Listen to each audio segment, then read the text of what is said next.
Hello and welcome to Phantasmophobia. What we're going to be doing today is a tutorial on the tutorial in Phantasmophobia.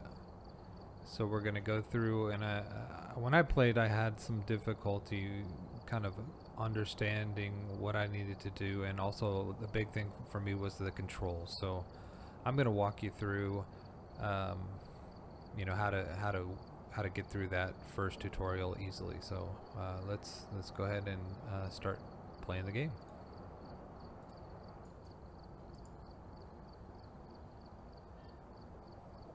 So you'll load into the truck. So the starting place on every mission is your trailer truck, where all your supplies and all your equipment is, and you'll start in the truck. Take a look at the equipment and prepare accordingly before starting the investigation. I've also written some notes on the whiteboard if you need them. You'll get a little intro into the game. I've got nothing else to report, unfortunately. And you'll look at your objectives. Usually there'll be 4 objectives on the board. This is a training mission, so it doesn't have any. So the training mission says, we found a non-violent ghost that you can use to train on your ghost hunting skills. We've already located the ghost in the main bathroom. So we're going to head inside, and there's a slideshow set up for us on the TV. So we're going to take a look at that, and that'll show us the controls. A couple things they don't tell you is the first thing you'll need to do is pick up the key to get in the house. That you'll use the E, and the E is the control to pick up an item. So we'll pick that up, we'll go inside, we'll pick up the remote for the TV and start the slideshow. You press the left mouse button on the keypad here. They don't tell you that either, to open the door and get outside to the house. One thing you want to know is there's a run and a walk. The run isn't very fast. It's not even noticeably that much faster than the walk, but it does make a little bit of difference. So when you move forward, you walk. When you move forward with shift, you run. So let's go up here, unlock the door, and we'll go inside. This ghost will not harm you at all, so you can just come in and kind of feel like you can take your time, because the ghost won't hunt you or do anything to you. So you'll hear lots of noises, and lights might flash on and off, but you're completely safe. So we're going to use the right mouse button to cycle through the tutorial. So this is the first time when I came in that I saw the controls, and without it I was a little confused on to how to pick things up and basically how to navigate the control system. So as you can hear, there's some doors opening, closing, and I'll let you look at the controls. Forward movement, it's the standard WASD controls for forward, left, right, and backwards. Run, like I said, is shift. It's not very noticeably faster, but it is faster. Crouch is C, up and down. Local push to talk is V, and that will allow you to talk to your team at a close range. It also allows you to talk to the ghost. Flashlight to turn on and off is T. Global push to talk is B. That is essentially your radio that you can talk to your team from a distance, and you'll hear the click on and off when you talk to the team. Inventory swap is Q, or also your mouse wheel will also swap your different items. Journal is J. Pickup, like I said, is E. You can drop an item like with the G and then pick it back up. Primary use, that's the right mouse button. That'll turn on your flashlights. Like I said, click through the remote, and turn on your camera, various other things to power on and off items. Secondary uses F. This is used to place items down, like the camera, salt, crucifix, not crucifix, crucifix you drop.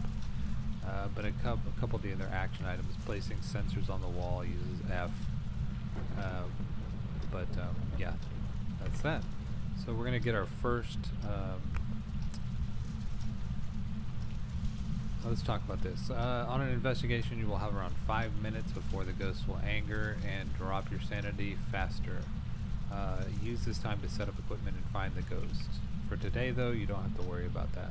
So, on a basic mission, amateur, they give you 5 minutes before the ghost will hunt you and start dropping your sanity. Use that time to find out what room the ghost is in, and start getting your clues.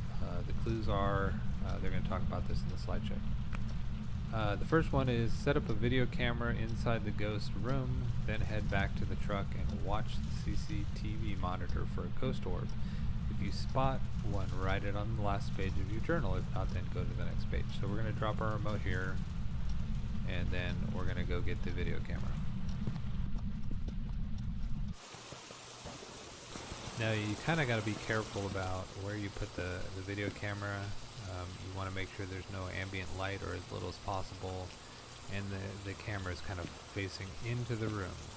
We're also going to pick up our flashlight. So cycle through items. You can use your mouse wheel to do that. That's the easiest for me.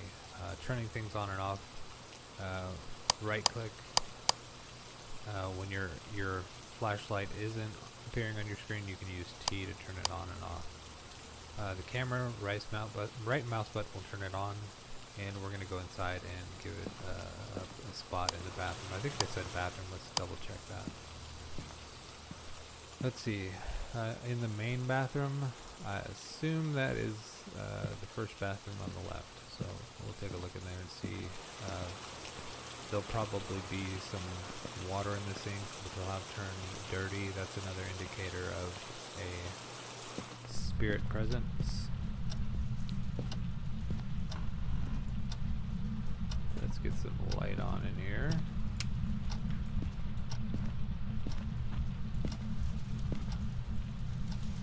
Let's see, maybe on the toilet might be. So you rotate the camera with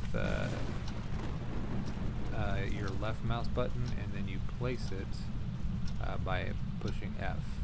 So I can already see my breath in here, so that is another clue that will be asked to get as well. But I can already see the steaming breath, so I know it's very cold in here. Another thing you might look for is dirty water, which we have. I can hear footsteps, so we're gonna go ahead and see if we can make sure this is on. Yeah, make sure it's on. We're gonna close that and put that down, and we're gonna close the door here. See if we get some ghost orbs. Turn the light out. We'll go back out to the truck and we'll check our monitor to see if we have some ghost orbs. Alright, so we got our camera view here. We'll stand here for a second. I don't see any ghost orbs yet. It's not the easiest thing always to pick up. We might have to go in there and change the angle and see if we can see something else, but right off the bat I don't see any.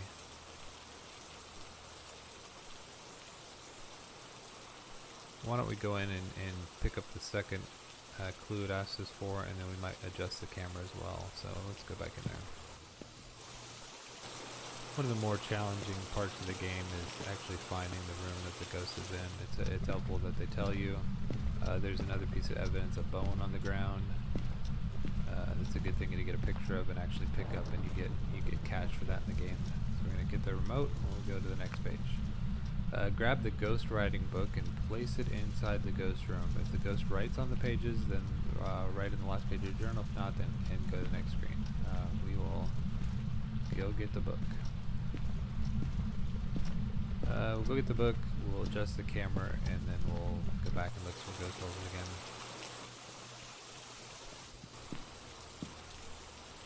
Ghost book.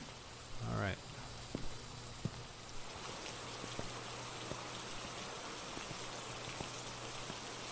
Alright, heading back in, we're going to put the book down. Really anywhere in the room will do.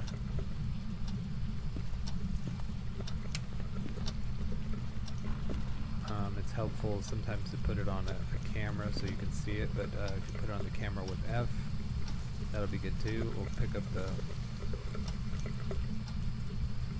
book. Let's see where there's not going to be a lot of light. Maybe we'll try over here. Right there, and see what happens. Close the door. Turn off the light. We'll go look for ghost orbs again, and then we'll come back and check for writing in the book. Now, in the regular game, it'll give you a name on the ghost. It'll tell you the ghost name, and it'll also tell you whether the ghost is active with somebody by themselves or more active with a group of people. Provoking the ghost is a good way to get a spirit reaction. It's also a good way to get hunted. But if you say the ghost name in local chat, it will hunt you. I still don't see any ghost orbs, so that's unfortunate. But I think we probably would have seen them by now. So I'm going to say we're gonna say there aren't any, and we're gonna move on to the next clue. We'll check our ghost book and see if there's any writing, and then we'll move to get the next clue. Before we can go in, we'll stop and review our journal. That's J. Introduces the different types of ghosts, tells you their characteristics and what the evidence you need to gather, strength, weaknesses. I think there's 10 or 12 different ghosts. It goes over your different tools and how to use them. And also it'll show you your pictures if you take any. We'll take some and I'll show you that as well. But here's where your evidence goes. We already know one of them, which is the freezing temperatures. We saw that with our breath. And what's interesting about this is it's the clue is specific to your breath being freezing. It doesn't matter what the readout on the thermometer is. If your breath is freezing, you can see it, then that's the clue. It's helpful with a thermometer to hunt and identify a room with a cold temperature, not necessarily freezing. That identifies a paranormal event, but not specific freezing temperature ghost. So once you put all your evidence in the book, you can figure out what ghost it may be. So from the freezing temperatures, we've narrowed it down to a wraith, phantom, banshee, mare, demon, Yuri. So quite a few of them left. So let's go look at our book.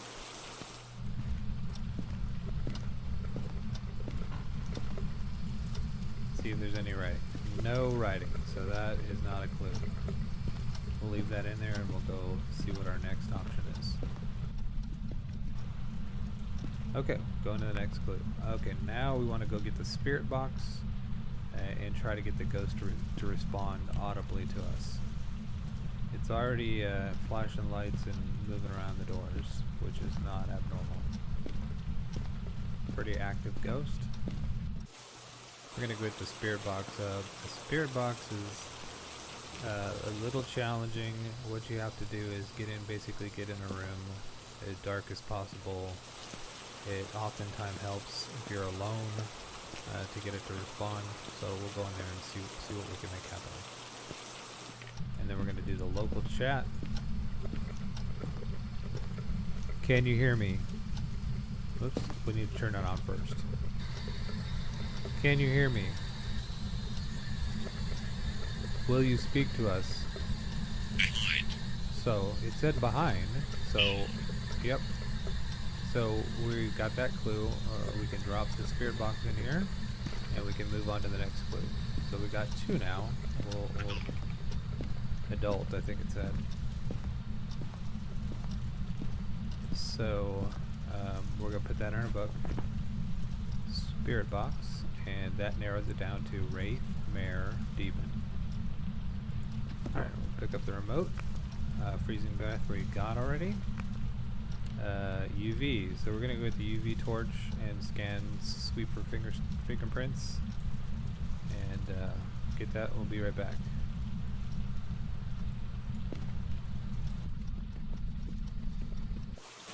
So I'm gonna grab the UV light super fingerprints. I'm also gonna grab the what's gonna be the EMF reader as well, because I know that's gonna be the next one. And I'm also gonna grab the camera.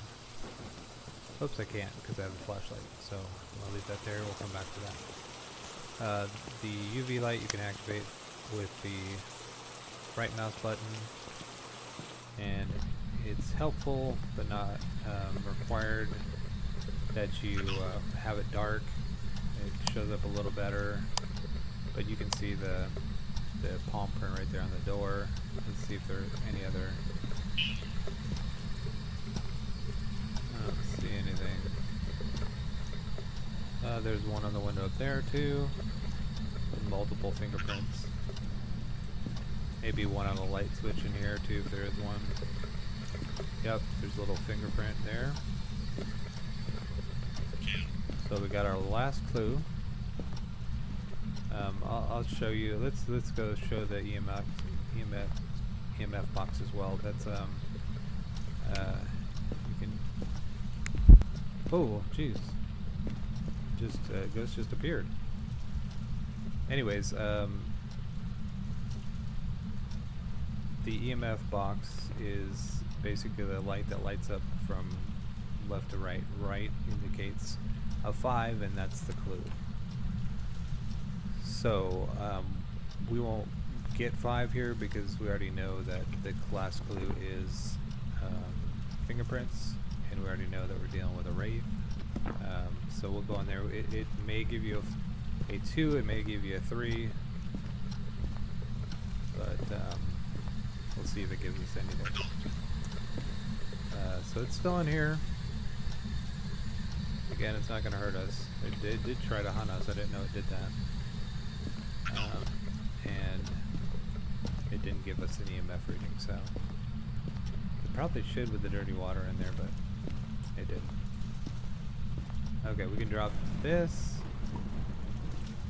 Get that, see if there's anything else. It tells you about the EMF reader from the truck. It scans objects for the ghost that is interacting with. If the EMF reading lights up red, level 5, then write it on the last page of your journal. And then final step, you should now have all 3 pieces of evidence on the last page of your journal. Select the ghost type that you have discovered, then head back to the truck and close the door to leave. So we're good on that. We're going to go to the camera, come back, and we're going to take a few pictures, pick up that bone. Maybe we'll see if we can get the ghost to appear. Taking pictures, you go on the right mouse button, and that'll snap the photo. So we want to take a picture of the bone in the hallway, also the dirty water in the sink, and then possibly the ghost. Get that as well. Alright, pick that up. And we're going to go take a picture of the water in the sink. There we go. Show yourself. Show yourself. Here. Show yourself. Here. Show yourself, adult. Here. Show yourself. Here. Show your presence. Death. Give me death. Show me your presence. Show me your presence. Are you scared? Here. Are you frightened of me? Okay, go away. I won't go away. Show yourself.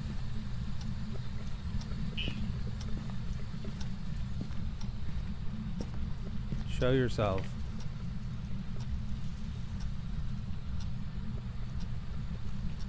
Show yourself. Show yourself. Show me. Murder me. He wants to murder me. Okay, well, I can't get him to do it again, so that I'll have to do. And we'll go back out. We got our book. We got a picture of the dirty water. We got a picture of the bone. We'll review our journal. We got freezing temperatures, spirit box, fingerprints, wraith. We got our dirty water and the bone. And we'll talk a little bit about the monitors here. The map shows you the layout of the house. It will show you multiple floors. This house has a main floor and a basement. You click on this little button right here and it'll show you the basement floor. Click back, it'll show you all the floors. This shows your sanity. Like I said, you get 5 minutes in the amateur missions before the ghost starts affecting your sanity. Also, being in the dark affects your sanity. So the longer you're inside in the dark or you're under the time limit, it'll start crashing your sanity. Some ghosts crash it faster, and there are something you can buy called sanity pills, which will give you, I think, about a 30% booster. This is a sound sensor. If you buy sound sensors, place them around, you'll pick up activity. Sometimes it's misleading because different ghosts can kind of port around to the different areas and give you kind of false readings, because they'll flash all over the place sometimes. So it's not always helpful, but it will kind of give you an idea sometimes of where the ghost may be. This is the activity of the ghost. It'll bounce around, go down to 0. It'll go from 0 to 10. When it's at 10, it's normally hunting you, and the hunt I believe will last 30 seconds in amateur, 45 seconds in intermediate, and then a full minute in advanced. I think that I've about covered everything I can think of here. We've set our journal, we finished the book. We should be good to go. If you have any questions or comments, just leave me a note in the comment section. Let me know if I missed anything. And that should do it. We're going to wrap up and we're going to close the truck. And that should be about it.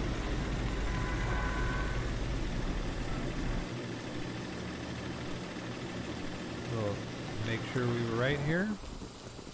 It'll tell you. Ghost was a wraith. So we're good to go. I'd like to thank you for watching, and like my video if you liked it. Dislike it if you didn't. Give me a comment, tell me why, and subscribe for future content, and click the bell if you want to be notified when a new video comes out. So I'd like to thank you for watching. Take care.